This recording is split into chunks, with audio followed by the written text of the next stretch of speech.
सुरासुरैर्वन्दितपादपद्मम् लोके जरारुभयमृत्युनाशनं दातारमीशं विविधौषधीनां शङ्खं चक्रं जलौकां दधतं मृतघटं चारुदोर्भिश्चतुर्भिः सूक्ष्मस्वच्छातिरुद्यं शुकपरिविलसन् मौलिमम्भोजनेत्रं कालाम्भोदोज्ज्वलाङ्गं कटितटविलसच्चारुपीताम्बराढ्यं वन्दे धन्वन्तरीतं निखिलगदवन् प्रौढदावाग्निलीलं प्रौढदावाग्निलीलं प्रौढदावाग्निलीलम्।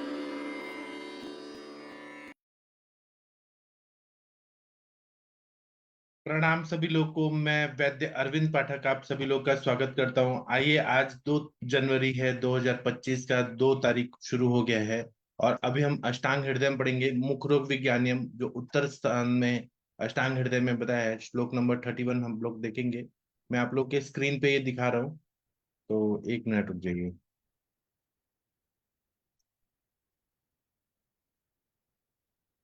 हाँ, मैं आदरणीय महेंद्र सर से रिक्वेस्ट करूंगा कि जिह्वागत रोग शुरू करिए। 31 32 सर प्लीज। नमस्कार सर। प्रणाम सर। साको पत्रो खरा सुप्ता स्फुटता वाति दूषिता। बोलिए सब लोग। जितेंद्र जी, आप कर पा रहे हैं? वात पित्त कफ दूषिता जिह रोग के लक्षण। जी सर ना। हाँ, एक लाइन पढ़ के इसी रुक। नीचे हाँ। शाक पत्र खरा सुप्तता स्फुटता बात दूषिता जिभ्या पित्ता सदा उषा रक्तैमासाङ्कुरश्चिता। जीवा पित्ता दोषा रक्तैर्मांसनिश्चिता साल्मलीकण्टकामैस्तु कफेनो वहेला गुरु। शाल्मलीकण्टका कालमली कपट काम मस्तु कफेन बड़ला गुरु। वायु से दूषित जिह्वा सागवान के पत्ते के समान कर्कश चेतना रहित होती है, चेतना रहित रस को ना पहचानने वाली। पित्त से दूषित जिह्वा दहा और ऊषा यानी संताप से युक्त और मांस के लाल अंकुरों से भरी होती है। कफ के कारण जिह्वा सेमल के कांटों के समान कांटों से भरी घट्ट एवं भारी होती है। जी, तो वायु से दूषित जीवा जो है, जीवा रोग शुरू हो गया है, तो सागवान के पत्ते के समान कर्कश होगी बहुत ऐसे, और चेतना रहित होगी, रस को ना पहचानने वाली। पित्त से दूषित जीवा जो है दाह उषा संताप से युक्त होगी और मांस के लाल अंकुरों से भरी होगी। अभी कल परसों एक पेशेंट आए थे किसी के, उन्होंने तंबाकू ये लवंग खाया था, उसकी वजह से ऐसा हुआ था। तो उनमें बहुत ज्यादा दाह और संताप ऐसा है, मांस के अंकुरों, जो वो पेपिलोमा ऑफ टंग ऐसे बोल रहे थे। और कफ के वजह से जीवा सेमल के कांटों के समान कांटों से भरी घट्ट एवं भारी होती है। तो इसकी टीका पढ़ दीजिए सर प्लीज। हाँ सर। वात दूषिता जिह्वा साग पत्रवत खरा सुप्ता स्फुटता च स्यात्। मतलब बात से दूषित जीवा जो है, शाक पत्रवत मतलब सागवान के पत्ते जैसा खर होगी, बहुत कर्कश होगी। स्फुट सुप्ता मतलब वहां पे सुप्ति होगा, मतलब वहां पे सेंसेशन लॉस होगा। स्फुटित होगी, फटी फटी होगी, क्रैक्स पड़ेंगे। पित्ता सादाहोसा तथा रक्तैमासाङ्कुरश्च चिता जिह्वा स्यात्। पित्त की वजह से दाह और उषा मतलब वहां पे पाक होगा, दाह होगा, और रक्त रक्त के मांसांकुर जैसे होगी चिता, जिह्वा ऐसा होता है। जी। कफेन साल्मली कंटकावै कंटकश्चिता बहुला गुरुश्च जिह्वा स्यात्। कफ की वजह से शाल्मली का कंटक जो होता है उस तरह से कंटक होगा और बहल होगा और गुरु होगा, ऐसी जीवा होगी। जी। अब जीवालसक रोग जो है, ये आदरणीय वर्षा मैडम जी आप पढ़ेंगी प्लीज। वर्षा कौशिक मैडम। जी सर। जी।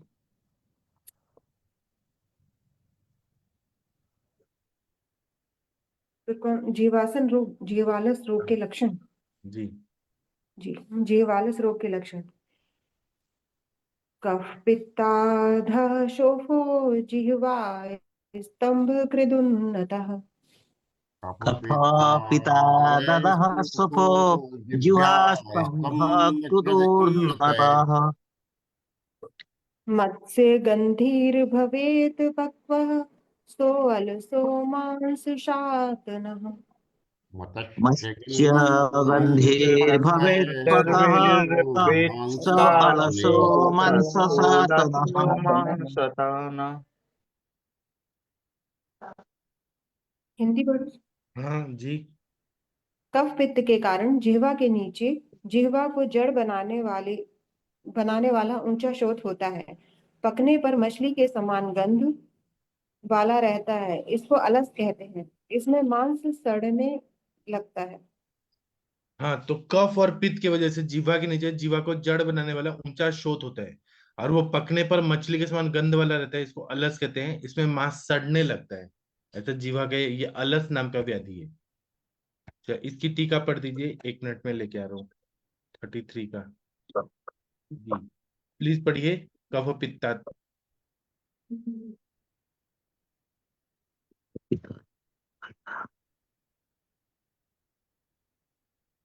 पढ़िए पढ़िए मैम, दिख रहा है 33 का नीचे। जी सर, जी सर।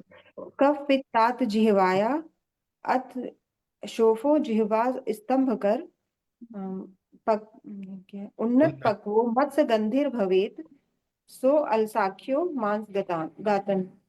मांसशातन मतलब, हाँ, कफ पित्त की वजह से जीवा या जीवा में अध में शोफ होता है, नीचे शोफ होता है, जीवा स्तंभ करता है और मत्स्य गंधी स्मेल आता है और अलस बोलते हैं। मैं आदरणीय आदित्य सर से रिक्वेस्ट करूंगा कि आप 34 नंबर का श्लोक पढ़ने का कोशिश करिए सर। 34 नंबर का, प्रबंधने अधो जीवाया। प्रबंधने अधो जिह्वाया शोफो जिह्वाया ग्रस निम्बः। रुकिए रुकिए, हाँ पढ़िए आप लोग, बाकी लोग। प्रबंधने दो जिह्वाया शोफो जिह्वाग्रसन्निभः। सांग कफ पित्त स्त्रैर्लालो शासस्तुम भवान खर।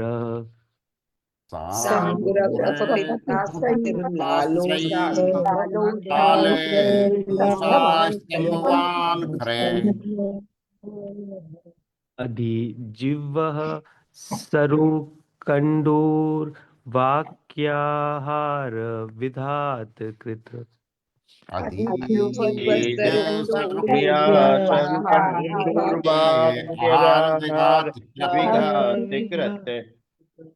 जी, आप अभी इसका हिंदी वाला पढ़िए। नहीं, एक और लाइन है, एक और लाइन पढ़ दीजिए। ता द्रग्वे। हाँ पढ़िए। तादगे वो पजीरहस्तु जिह्वाया उपरि स्थित।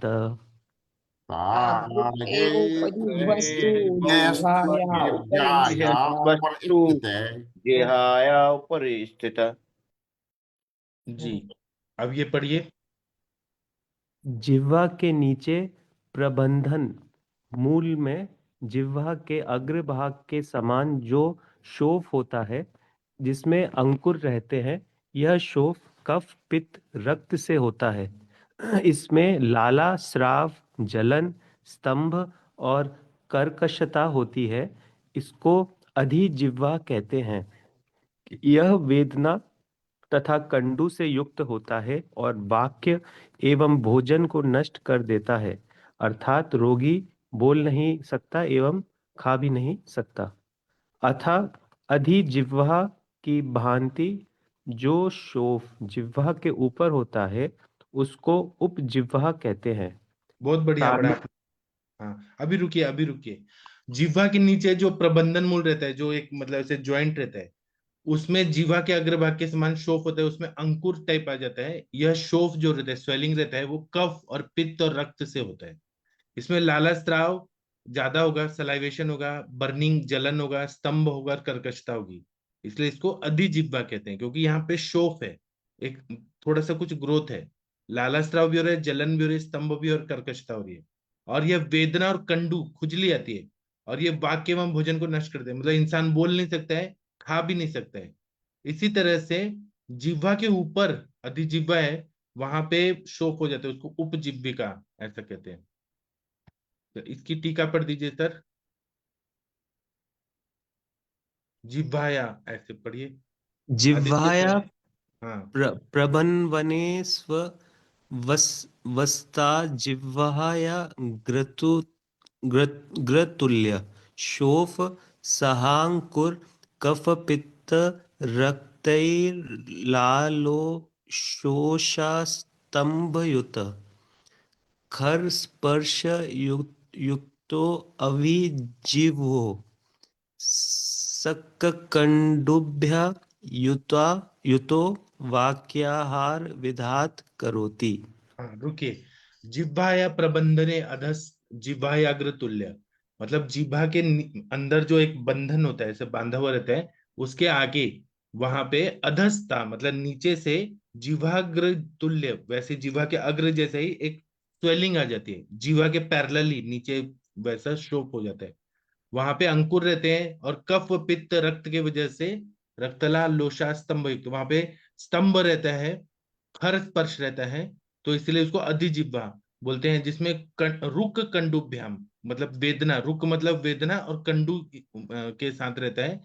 और वाक्य आहार विघात करोति, मतलब खाना खाया नहीं जाता और बोला नहीं जाता, वाक्य आहार मतलब वाक्य बोल नहीं सकते, खाना भी नहीं खा सकते हैं, ऐसा विघात करोति, विघात करता है।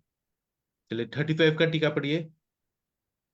ता ताण तांग ताणेगेव ताद्रगेव। अव- ताद्र ताद्र ताद्रगेव अभिजिह्वः सदृश उपजिह्वः जिह्वाया उपरि स्थित इति जिह्वाया षडेते। हाँ, तो इस तरह से ये बोल रहे हैं कि अधिजिह्वा के जैसे ही ऊपर की तरफ उपजिह्वा हो जाती है, वो वहां पे स्वेलिंग हो जाती है, इसलिए इसको अधिजिह्वा बोलते हैं। इस तरह से 6 रोग जो है यह जिह्वा रोग बता दिया है। अब तालु के रोग आ रहे हैं 36 नंबर का। तो वीना मैडम जी, आप कृपया पढ़ सकते हैं। हाँ, पढ़ती हूँ सर। तालुमूले अनिला दुष्टे पीटिकः सरुज खरः। बोलिए ऊपर का सर। तालुमूले अनिला दुष्टे पिटिका अनिला सारुजा दुष्टे खरा। पिटिका सरुजा खरा। बध्या घनः ऐसा नहीं है, स्रावयुक्तः बहवयो, बहवयो, बहवयो।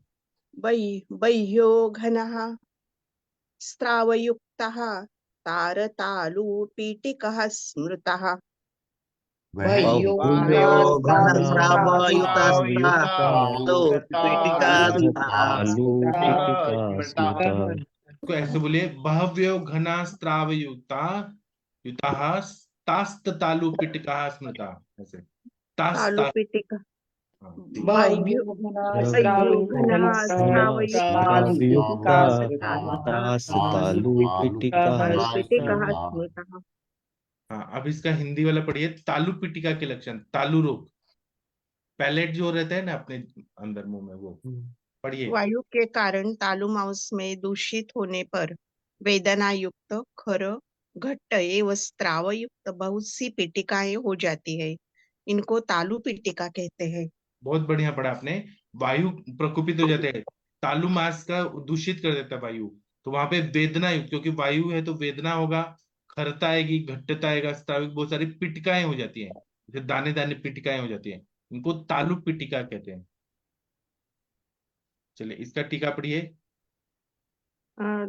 वातात तालु मासे दुष्टे पीटिका सरुज खरा बह्यो घना स्रावान्विताश्च तालुपीठिका स्मृता। नहीं, आपने ये बोलिए बहवयो, बहवयो ऐसे पढ़िए, बहवयो। बहवयो हाँ, घना यहाँ पे पढ़िए तास तालु त्रावान्विताश्च पिटिका, त्रावान ताहा त्राव, तालुपीठिका स्मृता। ये बोले तास तालु पिटिका, तास तालु ऐसे पढ़िए, ताहा, हाँ, तास ताहा तालु, तो ताहा। विसर्ग हो गया ना ये उसका, आपने ये स सर्ग का। पढ़ा, ठीक है, तो बोलिए ताहा तालु पिटिका, हाँ ठीक है, बराबर है। ताहा तालुपीठिका स्मृता। हाँ, नहीं तो तास तालु, ठीक है। तो ये वात की वजह से तालु मास में पिटिका हो जाती है, क्योंकि वो दुष्ट करता है तालु मास को वायु, तो उसकी वजह से रुजा होती है, खरता आती है, और बहुत सारे घन स्त्राव भी आता है, बहुत सारी पिटिकाएं हो जाती हैं, तो इसको ताहा, उसको तालु पिटिका कहते हैं। चलिए, आदरणीय सविता मैडम, आप 37 नंबर का श्लोक पढ़िए प्लीज। जी, प्रणाम सर, प्रणाम सभी को। तालुमूले कफास्त्रावात् मत्स्य बस्ती निभो मृदु। तालुमूले तालुमूले कफास्त्रावात् श्रावण मत्स्य मत्स्य बस्ती निभो मृदु। मृदु तालु संहिता प्रलम्ब पिच्छिल शोफो नासयाद हारमीरयन्। प्रलम्ब पिछला सफो नासया रमीरयन्। आहारनिरयम्। कंठोपरोध त्रुटकास वमीकृत गलशुंडिका। कंठोपराध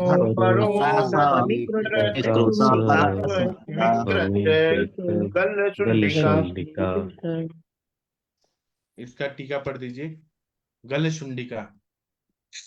गलशुंडिका तालु मूल में कफ और रक्त के कारण मछली की बस्ती के समान कोमल लटकता हुआ तथा पिच्छिल जो शोथ होता है, जिससे भोजन नासा द्वारा प्रेरित हो, कंठ को रुकने से प्यास, कास एवं वमन करता हो, तो उसे गलशुंडिका कहते हैं। बहुत बढ़िया। तो तालु मूल में कफ और रक्त के कारण मछली की बस्ती जैसे रहती है, वैसे कोमल लटकता हुआ तथा पिच्छिल जो शोथ हो जाता है, एक स्वेलिंग हो जाता है, जिससे भोजन नासा द्वारा प्रेरित होता है, मतलब वो ऐसे रिगर्जिटेट करता है कि वो नाक से निकलने लगेगा, इतना स्वेलिंग होता है। और कंठ के रुकने से प्यास, प्यास लगेगा क्योंकि वहां पे ऑब्स्ट्रक्शन है, खांसी आएगा और उल्टी करता है, उसे गल शुंडिका कहते हैं। ये कहाँ पे हो रहा है, तो पीछे, तालू के पीछे हो रहा है, एक स्टोव हो रहा है, तो वो खाना जो है ना वो रिगर्जिटेट करके ऊपर आ रहा है, और कंठ भी रोक रहा है, उसको ऑब्स्ट्रक्शन, प्यास भी लग रहा है, खांसी भी आ रही है, उल्टी भी आ रही है, ऐसा इन्फ्लेमेशन है। चलिए, इसकी टीका पढ़ दीजिए मैम। हाँ,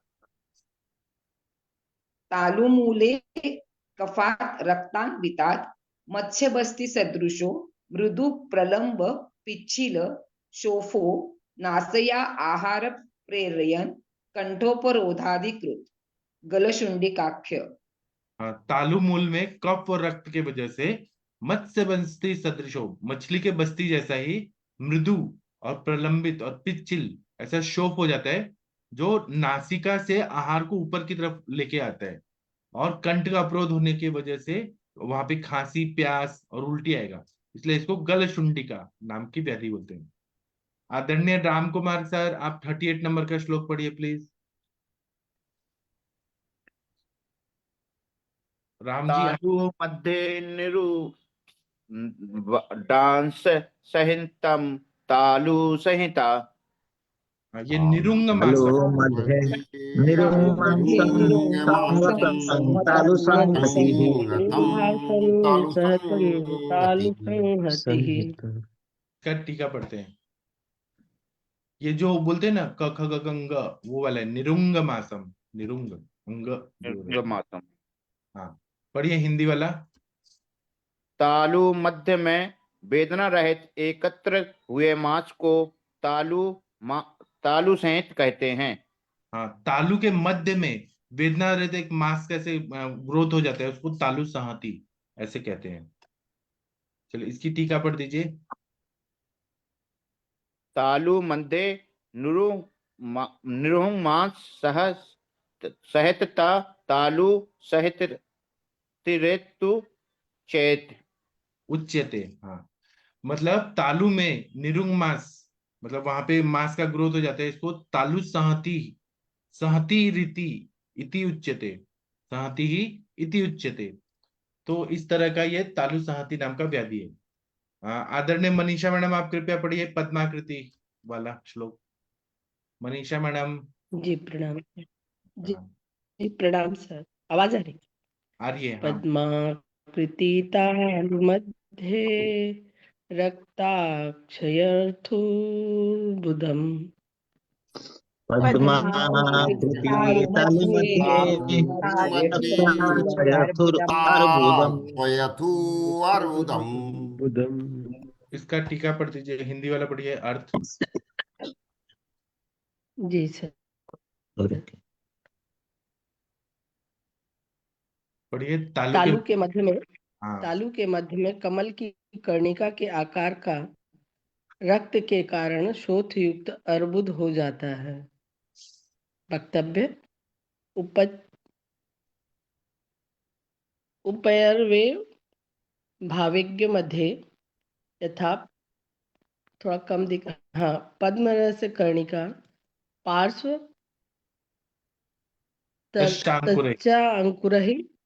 तस्याङ्कुरैः दीर्घः नासा चाप्यवसीदति श्लेष्मार रक्त समुत्थानं तालुअंदर अर्बुदे संगीतम। हाँ, तालु के मध्य में कमल की कर्णिका के आकार जैसा रक्त के कारण शोथी को अर्बुद हो जाता है, वो ऐसे ट्यूमर होता है उसमें। वक्तव्य में ऊपर में भवन मध्य, मतलब तालु के मध्य में पद्मस्य कर्णिका जैसा होता है। पार्श्व में भी तश्चांकुरे दीर्घ, पार्श्व में भी दीर्घ अंकुर हो जाते हैं। नासा चापावस्की, नाक को अवसादित कर देता है। और श्लेष्म रक्त समुत्थानम, कफ और रक्त के वजह से होता है। इसको तालु अर्बित, तालुन्य अर्बित संगीतम, तालु का अर्बुद ऐसा संज्ञा दिया जाता है। चलिए आप टीका पढ़ दीजिए मैम, तालु मध्य। जी सर। तालु मध्ये पद्माकारो रक्तादुष्टाक्ष्व यथुर अर्बुदम। तालु में पद्माकार कमल के जैसा ही कर्णिका जैसा रक्त के वजह से दुष्ट अर्बुद, स्रोत युक्त अर्बुद होता है, उसको रक्त अर्बुद कहते हैं, तालु अर्बुद कहते हैं। आदरणीय हरिहर सर, आप 39 नंबर का श्लोक पढ़िए प्लीज। हरिहर सर पढ़िए कच्छपः। हाँ सर, पढ़ता हूँ जी।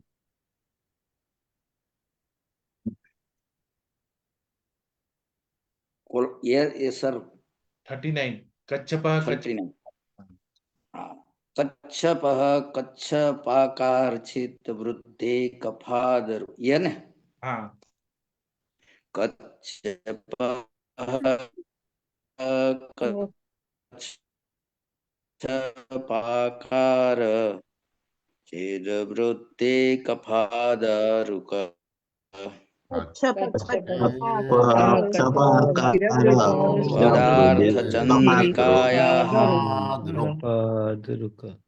बहुत बढ़िया पढ़े आप सर। इसका आप ये पढ़ दीजिए, एक और लाइन है, एक और लाइन है, पढ़िए कोलाबह। कोलाबः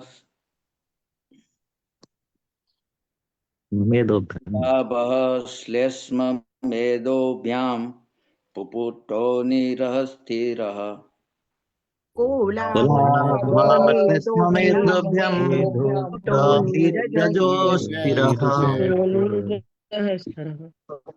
हिंदी वाला पढ़ दीजिए। दूषित कफ से तालु भाग में कफ के कछुए के आकार का, कछुए के आकार का देर में बढ़ने वाला वेदना रहित जो शोफ होता है उसे कच्छप कहते हैं। दूषित कफ और मेद से बेर के समान वेदना रहित और स्थिर तो शोथ होता है उसको पुपुटक कहते हैं। हाँ, तो दूषित कफ से तालु भाग में कछुए के आकार का देर से बढ़ने वाला, क्योंकि वो धीरे धीरे बढ़ रहा है, कछुआ की तरह भी है और धीरे धीरे बढ़ रहा है, और वेदना रहित शोथ होता है उसे कच्छप नाम का व्याधि कहते हैं। और दूषित कफ और मेद से बेर के समान वेदना रहित और स्थिर जो शोथ होता है उसे पुपुट कहते हैं। तो इसकी टीका पढ़ दीजिए सर प्लीज, 39 का पढ़िए। पदार्थ चंद्रिका। कफ दृष्टात तालु देशेय स्वथु कच्छ पाकार चिर बुद्धि रुकच छ कश्यप इत्युच्यते। मतलब कफ के दुष्ट की वजह से तालु देश में जो शोथ हो जाता है, जो कच्छप का आकार मतलब कछुए के आकार जैसा, और चीर वृद्धि धीरे धीरे बढ़ता है और वेदना भी रहती है, उसे कच्छप ऐसा कहते हैं। इसके आगे का एक श्लोक का भी टीका पढ़ दीजिए प्लीज। हाँ पढ़िए, श्लेष्म मेदोभ्याम। श्लेष्म भेदोभ्या दृष्टाभ्या कोलाम कोल सदसो निरुज स्थिर च सोफ स्यात् स पिपुटक इत्युच्यते। श्लेष्म और मेद के वजह से दुष्टाभ्यम, श्लेष्म और मेद की दुष्टि की वजह से बेर के जैसा कोल सदृश निरुज मतलब वेदना वाला स्थिर ऐसा शोफ हो जाता है, उसे पुपुट रोग कहते हैं। आदरणीय महाजन सर, आप प्लीज 40 नंबर का श्लोक पढ़ दीजिए प्लीज। वित्तेन पाक पाकाख्या भूयस्रावी महारुज पीतेन पाका श्रावी महारुज श्रावी महारुजे। जी एक और श्लोक है इसके नीचे, वात पित्त। वात वात पित्त ज्वर ज्वराय से स्तालुषोषिस्तात तदा आहवयः। पातु वात पित्त पित्त ज्वरायासै शोष सदा बहया। पढ़िए। पित्त दूषित से तालु में जो पाक होता है, जिससे कोई की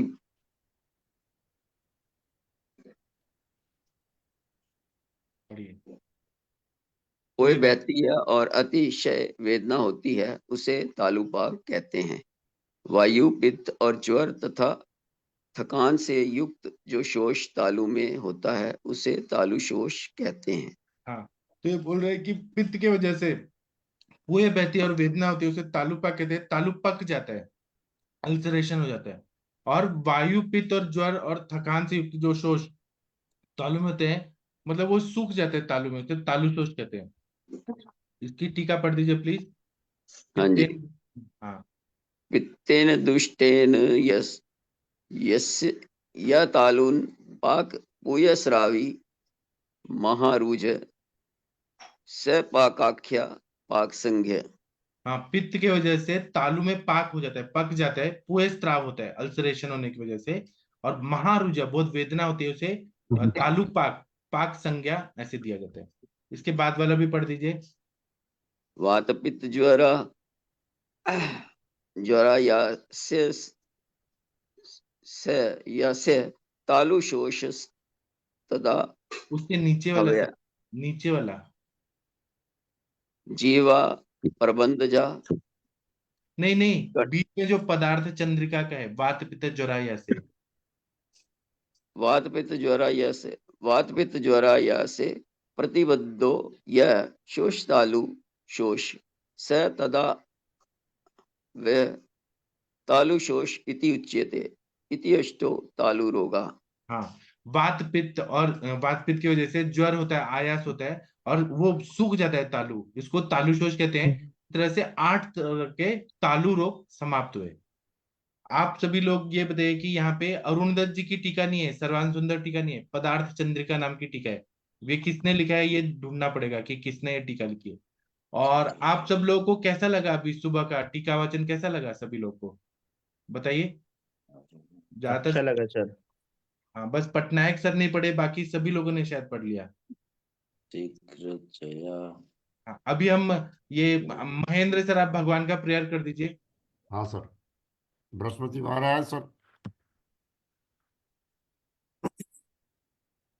्रूं चक्रादिदेवै परपूजितोऽसि त्वं जीवभूतो जगतो हिताय ददाति यो निर्मल शास्त्र बुद्धिं सेवापतिं वितनोत लक्ष्मीं पीताम्बरे पीतबपो किरीटे चतुर्भुजो देवगुरु प्रशान्ते ददाति दण्डं च कमण्डलं च तथार्थ सूत्रं वरदोऽस्तुभ्यं बृहस्पति सुराचार्यो उदयवान्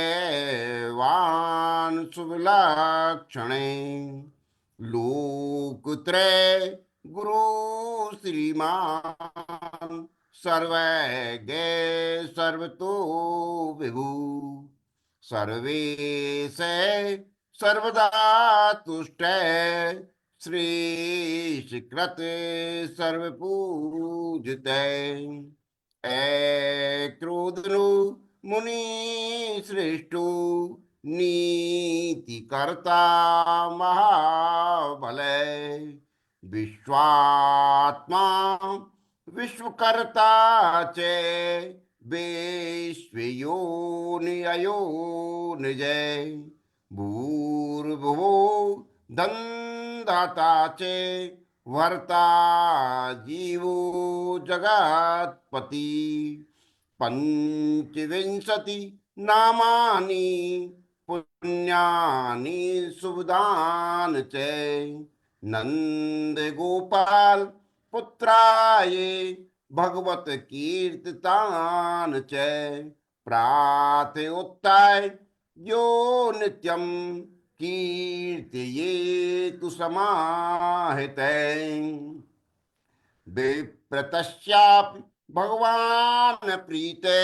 सेचने संशये तत्रान्तरे अपि न मे सुरेन्द्रवन्धाय देवार्चाय ते न मे त्वम् अनंत सामर्थ्यम वेद सिद्धांत पारंगै सदानंद नमस्ते अस्तु न मे पीड़ाहराय च नमो वाचस्पते तुभ्यं नमस्ते पीतवाससे नमो अद्वितीय रूपाय लंबे कूर्चाय ते नमे प्रहष्ट नेत्राय विप्राणां पतये नमे नमो भार्गव शिष्याय विपन्न हितकारके नमस्ते सूर सैन्याय विपन्न त्राण हेतवे विस्मस्तथा नृणां सर्व कष्ट प्रणाशनम प्रतिहं तु पठेद्यो तस्य काम फल प्रदम। बहुत बहुत धन्यवाद। बृहस्पति भगवान की सभी पर कृपा रखें और सभी की कामनाओं को पूर्ति करें। थैंक यू आपका सर। और अब हम शाम को मिलेंगे 7 बजे, एक वनस्पति पे बात करेंगे और रात को 9 बजे केस टेकिंग होगा। तब तक के लिए थैंक यू, प्रणाम। हम लोग शाम को मिलते हैं। Thank you.